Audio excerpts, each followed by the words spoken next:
तो आज के हमारे टॉपिक है डिफरेंट टाइप ऑफ गुड्स। तो इसमें भी ये बहुत सारे टाइप्स होते हैं। एक होते हैं नॉर्मल गुड्स होते हैं, एक होते हैं इन्फीरियर गुड्स होते हैं, एक होते हैं गिफिन गुड्स होते हैं, एक होते हैं वेबलेन गुड्स होते हैं। तो मोस्ट ऑफ द स्टूडेंट को इन गुड्स का मतलब वो मीनिंग थोड़ा कंफ्यूजन से होते हैं कि नॉर्मल गुड्स किसे कहते हैं और इन्फीरियर गुड्स किसे कहते हैं और गिफिन गुड्स किसे कहते हैं, तो वेबलेन गुड्स किसे कहते हैं। तो इनको मैंने यहाँ पे इस यूनिट के आखिरी जो टॉपिक बचे हुए थे, ठीक है, तो मैंने इसको यहाँ पे साथ में डिस्कस किया था ताकि आप लोगों को कोई प्रॉब्लम नहीं आ सके। ठीक है, तो सबसे पहले नॉर्मल गुड्स क्या होते हैं। ठीक है, तो नॉर्मल गुड्स वो गुड्स जहां पे आपकी डिमांड और इनकम में पॉजिटिव रिलेशनशिप आते हैं। मींस कि आपकी इनकम बढ़ने से, ठीक है, अब उस चीज की डिमांड को क्या करते हैं, साथ में बढ़ाते हैं, तो उसे कहते हैं नॉर्मल गुड्स। फॉर एग्जांपल आपकी इनकम थे 100 रुपीज, ठीक है, तो आप एक पर्टिकुलर गुड्स को क्या कर रहे थे, डिमांड कर रहे थे, ठीक है, मींस कि दिस मच कर रहे थे। ठीक, आपकी इनकम इंक्रीज होके मींस कि कितना हो गया, 200 हो गया। ठीक, 200 हो गया, तो उसी के साथ अब उसी प्रोडक्ट का आपने डिमांड क्या कर दिया, बढ़ा दिया। ठीक है, तो इसे कहते हैं नॉर्मल गुड्स। मींस कि यहाँ पे नॉर्मल गुड्स में हमेशा इनकम और डिमांड फॉर द गुड्स क्या होंगे, पॉजिटिव रिलेशनशिप होंगे।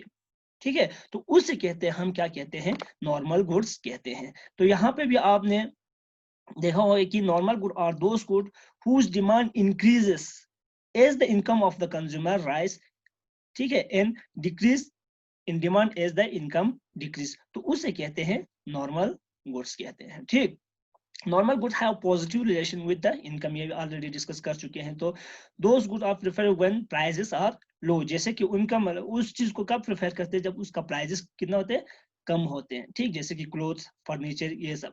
For the normal goods income and substitution effect work in same direction. ठीक, ये केस है, हमें इनको भी यहाँ पे क्या करूंगा, डिस्कस करूंगा कि देखो, आपकी इनकम थे 100 रुपीज, ठीक, 100 से बढ़ के कितना हो गया, 200 हो गया। ठीक, इसी के साथ आपकी ये जो demand for the product this much थे, इससे बढ़ के कितना हो गया, इतना हो गया। ठीक, मींस कि यहाँ पे दोनों एक ही डायरेक्शन में क्या कर रहे हैं, बढ़ रहे हैं। ठीक है, मींस कि दोनों ऊपर जा रहे हैं, मींस कि दोनों का डायरेक्शन क्या है, अपवर्ड है।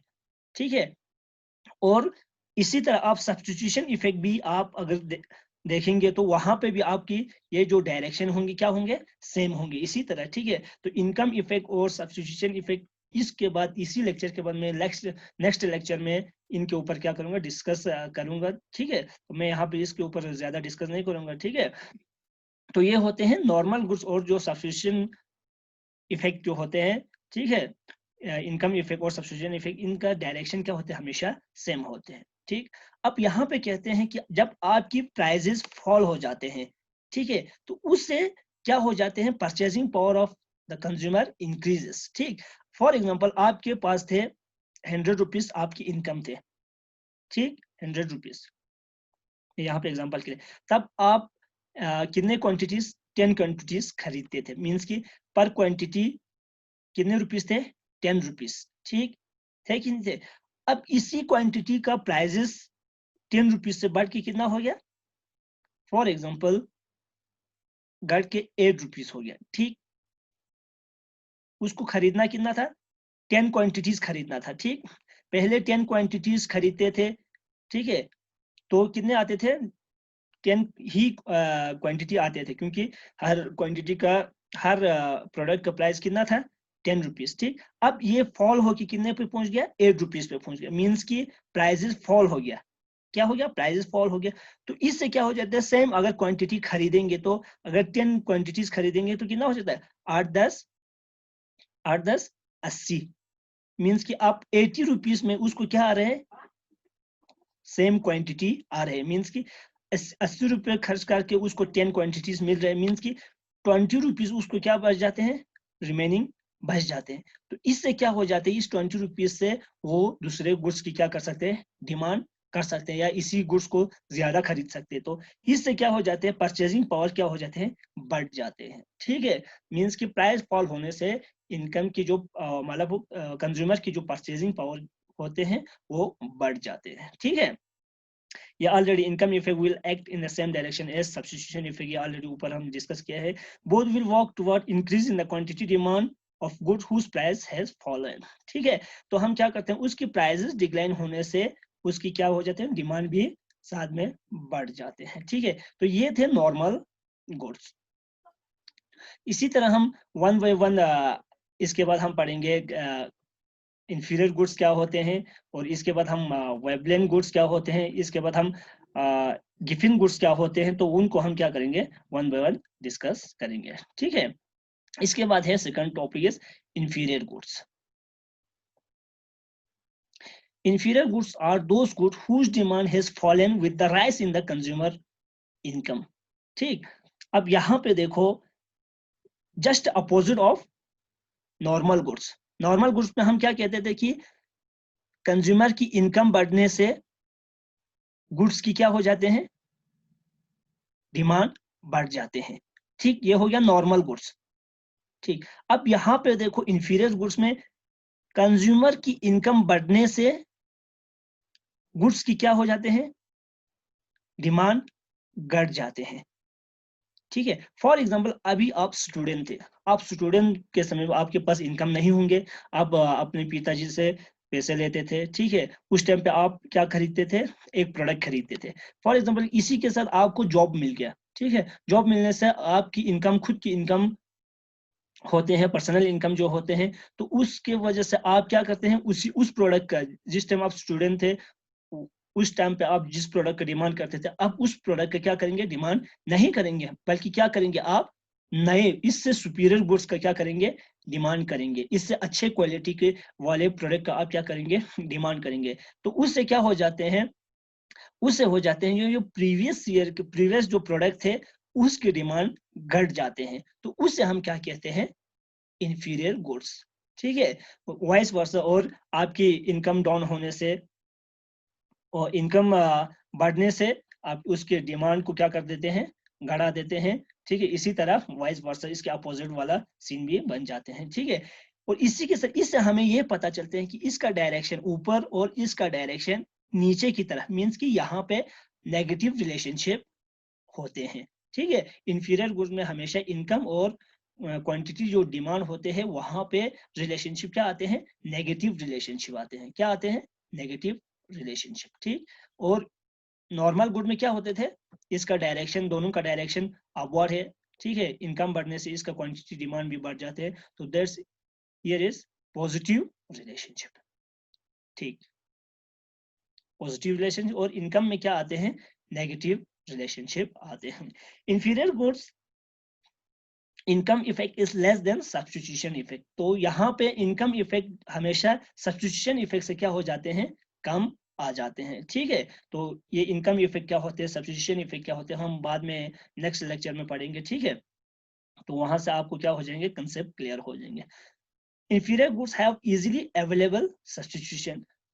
ये देखो, सब्स्टिट्यूशन इफेक्ट ज्यादा क्यों होते हैं, मैं यहाँ से आपको कुछ रीजन बता के चलूं कि इंफीरियर गुड्स का हमेशा सब्स्टिट्यूट क्या होते हैं, मैक्सिमम अवेलेबल होते हैं। ठीक है, तो अवेलेबल होने से इसका जो इफेक्ट भी क्या होते हैं, हमेशा इनकम इफेक्ट से ज्यादा होते हैं। ठीक है, law of demand fail in case of inferior goods only if substitution effect is less than income effect. अगर हमारे इनकम इफेक्ट ज्यादा है और सब्स्टिट्यूशन इफेक्ट कम है, तो वहां पे लॉ ऑफ डिमांड क्या हो जाते हैं, फेल हो जाते हैं। क्यों फेल हो जाते हैं, क्योंकि हम ये कहते हैं कि लॉ ऑफ डिमांड में, लॉ ऑफ डिमांड में क्या कहते हैं, there is a negative relationship between the prices and the quantity demand. ठीक है, तो वहां पे क्या हो जाता है, यहाँ पे भी सेम केस है कि इनकम बढ़ने से प्रोडक्ट की डिमांड घट जाती है, कि यहाँ पे नेगेटिव रिलेशनशिप, और लॉ ऑफ डिमांड में भी क्या होते हैं, प्राइस और क्वांटिटी डिमांड में नेगेटिव रिलेशनशिप आते हैं। तो यहाँ पे अगर इनकम इफेक्ट ज्यादा होते हैं सब्स्टिट्यूशन इफेक्ट से, तो वहां पे हमारे लॉ ऑफ डिमांड क्या हो जाते हैं, फेल हो जाते हैं। जैसे कि इंफीरियर गुड्स कौन कौन से, जैसे कि बाजरा है, डलडा है, और लो क्वालिटी ऑफ राइस या लो क्वालिटी ऑफ जितने भी प्रोडक्ट होते हैं वो सब हमारे लिए क्या होते हैं, इंफीरियर गुड होते हैं। तो इसके बाद हम डिस्कस करेंगे गिफिन गुड्स क्या होते हैं। Third topic, Giffen goods are those goods whose demand increases as a price increase and demand decrease as price decrease। तो गिफिन गुड्स उसे कहते हैं जो हमारे क्या हो जाते हैं, प्राइजेस इंक्रीज होने से उसकी डिमांड भी क्या हो जाते हैं, इंक्रीज हो जाते हैं। ठीक है, उसमें हम नॉर्मल गुड्स में हम क्या पढ़ा था, इनकम इंक्रीज होने से हमारी क्वांटिटी डिमांड क्या हो जाते हैं, इंक्रीज हो जाते हैं। तो वो हो गया नॉर्मल गुड्स। अब गिफिन गुड्स में हमेशा लॉ ऑफ डिमांड के जस्ट अपोजिट है। लॉ ऑफ डिमांड में हम क्या कहते हैं, प्राइस इंक्रीज होने से हमारी क्वांटिटी डिमांड घट जाते हैं। ठीक है, तो यहाँ पे क्या होता है, गिफिन गुड्स में हमेशा लोग क्या करते हैं, प्राइस बढ़ने से उसका डिमांड क्या करते हैं, बढ़ाते हैं। ठीक है, तो उसे हम क्या कहते हैं, गिफिन गुड्स। मीन्स कि इस गुड्स का प्रोडक्ट का प्राइजेस थे 10 रुपीज,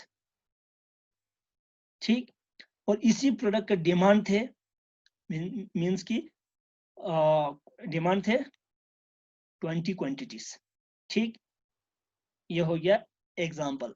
अब इसकी प्राइजेस में, ठीक है, मैं यहाँ पे प्राइस लिख के रखूंगा, इसकी प्राइजेस में इंक्रीज होके कितना हो गया, 50 रुपीज हो गया। ठीक, तो इसकी प्राइजेस में इंक्रीज होने से इसकी क्वांटिटी डिमांड में क्या हो गया, 20 से ये कितने पे पहुंच गया, 60 पे पहुंच गया। ठीक है, तो उससे कहते हैं हम गिफिन गुड्स कहते हैं, क्योंकि उसकी प्राइजेस में इंक्रीज होने से उसकी डिमांड में भी क्या हो जाते हैं, इंक्रीजेस आ जाते हैं, डिमांड भी ज्यादा बढ़ जाते हैं। तो that's we called Giffen goods. इस तरह के प्रोडक्ट भी हमारे मार्केट में क्या होते हैं, अवेलेबल होते हैं। ठीक है, इसके बाद है inferior goods for which there is a direct price demand relationship are known as given goods। तो यहाँ पे देखो, वो inferior goods क्या होते हैं, जहां पे हमारे इनकम और क्वांटिटी डिमांड में नेगेटिव रिलेशनशिप आते हैं। ठीक है, ये हो गया inferior good। मगर वो inferior good जिसमें प्राइजेस और क्वांटिटी डिमांड में पॉजिटिव रिलेशनशिप आते हैं, ठीक है, उसे हम क्या कहते हैं, गिफिन गुड्स कहते हैं। ठीक है, तो ये कहते हैं ना, all given goods are inferior good but all inferior goods are not given goods। इसीलिए ये कहा है कि inferior goods हमेशा इनकम इंक्रीज होने से उसकी डिमांड क्या हो जाते हैं, कम हो जाते हैं। मगर given goods में क्या होते हैं, उसकी प्राइसेस इंक्रीज होने से उसकी क्वांटिटी डिमांड भी क्या हो जाते हैं, बढ़ जाते हैं। तो उससे हम क्या कहते हैं, गिफिन गुड्स कहते हैं। ये लाइन आपको शायद समझ में आया हो कि inferior goods for which there is a direct price demands relationship are known as given goods। ठीक है, इसके बाद given goods are exception to the Marshallian law of demand। मैंने ऑलरेडी आपको पहले ही कहा कि ये लॉ ऑफ डिमांड के जस्ट अपोजिट है। लॉ ऑफ डिमांड में प्राइस इंक्रीज होने से क्वांटिटी डिमांड घट जाते हैं, मगर यहाँ पे प्राइस इंक्रीज होने से क्वांटिटी डिमांड क्या हो जाते हैं, बढ़ जाते हैं। ठीक है, तो law occur when these three condition are fulfilled। ठीक, ये चीज लॉ ऑफ डिमांड में क्या होते हैं, good must B inferior with negative income elasticity. ठीक है, गुड्स का हमेशा क्या होना, अगर इंफीरियर हो तो उसका इनकम इलास्टिसिटी हमेशा नेगेटिव होना चाहिए। Substitution effect must be small. हमने क्या इंफीरियर गुड्स में ऑलरेडी डिस्कस कर चुकी है कि अगर हमारे इनकम इफेक्ट सब्स्टिट्यूशन इफेक्ट से ज्यादा होते हैं तो हमारे लॉ ऑफ डिमांड फेल हो जाते हैं। तो यहाँ पे सेकंड पॉइंट क्या है, सब्स्टिट्यूशन इफेक्ट हमेशा क्या होना चाहिए, less than income must be small होना चाहिए। ठीक है, इसके बाद income spend on upon the inferior good must be lower. हमारे इनकम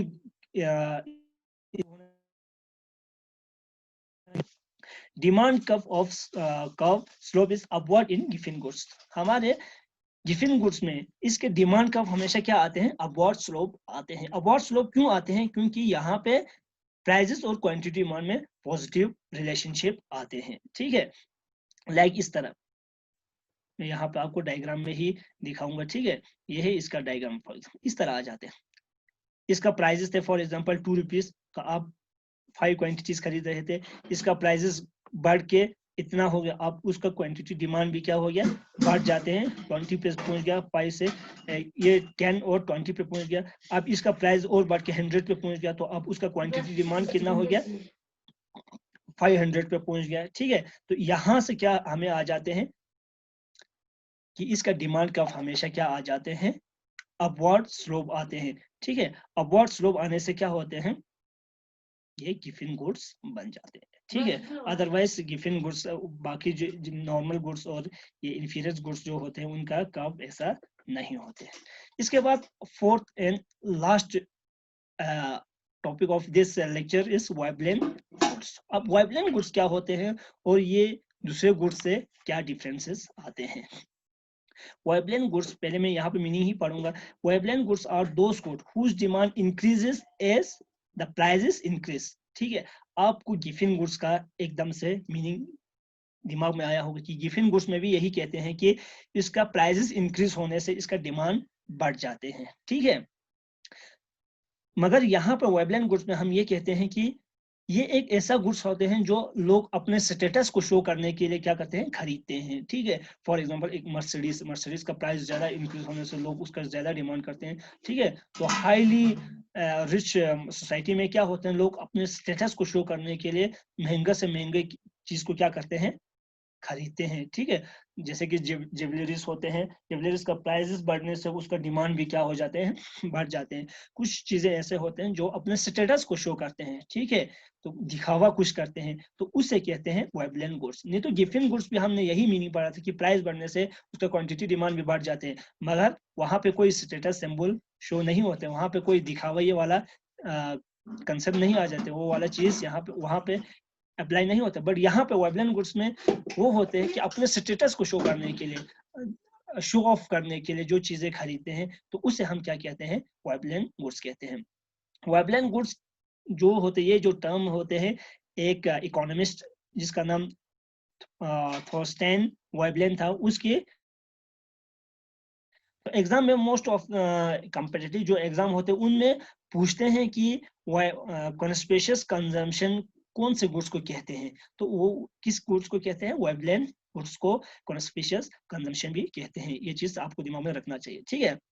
ये जो वेवलेंथ गुड्स होते हैं, ये होते हैं band wagon effect, demonstration effect, Richard effect, ये हम अपकमिंग लेक्चर में डिस्कस करेंगे कि मैक्रो इकोनॉमिक्स के ये सारे कंसेप्ट है, ठीक है। तो ये सारे जो 3 कंसेप्ट यहाँ पे लिखा है, ये सब वेवलेंथ गुड्स से क्या है, रिलेटेड है, एग्जैक्ट सेम तो नहीं है, ठीक है। तो ये थोड़ा थोड़ा इनसे क्या होते हैं, मिलते जुलते हैं। तो यहाँ पे मैंने इसको यहाँ पे साथ में क्या किया था, शो किया था, ठीक है। जैसे कि इन wavelength goods price effect is positive, हमेशा वेवलेंथ गुड्स में क्या होते हैं, इसका प्राइस इफेक्ट पॉजिटिव आते हैं, क्योंकि अपने स्टेटस को शो करने के लिए लोग क्वांटिटी की डिमांड क्या करते हैं, बढ़ाते हैं एज द प्राइस इंक्रीज होने से, ठीक है। जैसे कि लग्जरीज का, डिजाइनर, ज्वेलरी, ईटीसी, ये सब क्या थे, वेवलेंथ गुड्स के एग्जांपल थे। तो इसी के साथ हम इनकम इफेक्ट और सब्स्टिट्यूशन इफेक्ट नॉर्मल गुड्स में क्या होते हैं, इसका साइन पॉजिटिव आता है कि नेगेटिव आते हैं, इंफीरियर गुड्स में पॉजिटिव आते हैं कि नेगेटिव आते हैं, और बाकी जो दूसरे गुड्स होते हैं, गिफिन गुड्स होते हैं, उसमें इनकम इफेक्ट पॉजिटिव आते हैं, नेगेटिव आते हैं। नेगेटिव आते हैं तो क्यों आते हैं, पॉजिटिव आते हैं तो क्यों आते हैं, हम उसको नेक्स्ट लेक्चर में डिस्कस करेंगे, ठीक है। तो आप अगर ये चीज समझ में नहीं आया तो आप दोबारा देख लेना, ठीक है। अगर समझ आया तो फिर नेक्स्ट लेक्चर को देख लेना, ठीक है। तो उसके बाद हम नेक्स्ट थर्ड यूनिट स्टार्ट करेंगे, कार्डिनल यूटिलिटी वाला कंसेप्ट स्टार्ट करेंगे। तो उसके जितने भी कंसेप्ट हम वन बाय वन पढ़ते जाएंगे। इसके बाद हम ऑर्डिनल यूटिलिटी क्या करेंगे, डिस्कस करेंगे, जो कि हमारे फोर्थ यूनिट है और इस सिलेबस के लास्ट यूनिट है। तो वहां पे हम डिस्कस करेंगे ऑर्डिनल यूटिलिटी। तो ये थे सेकंड यूनिट के लास्ट टॉपिक, सेकंड यूनिट के सेकंड लास्ट टॉपिक ही बोलूं, क्योंकि यहाँ पे इनकम इफेक्ट और सब्स्टिट्यूशन इफेक्ट को मैं बाद में नेक्स्ट लेक्चर में डिस्कस करूंगा। इसी के साथ अल्लाह हाफिज, फिर मिलेंगे नेक्स्ट लेक्चर में।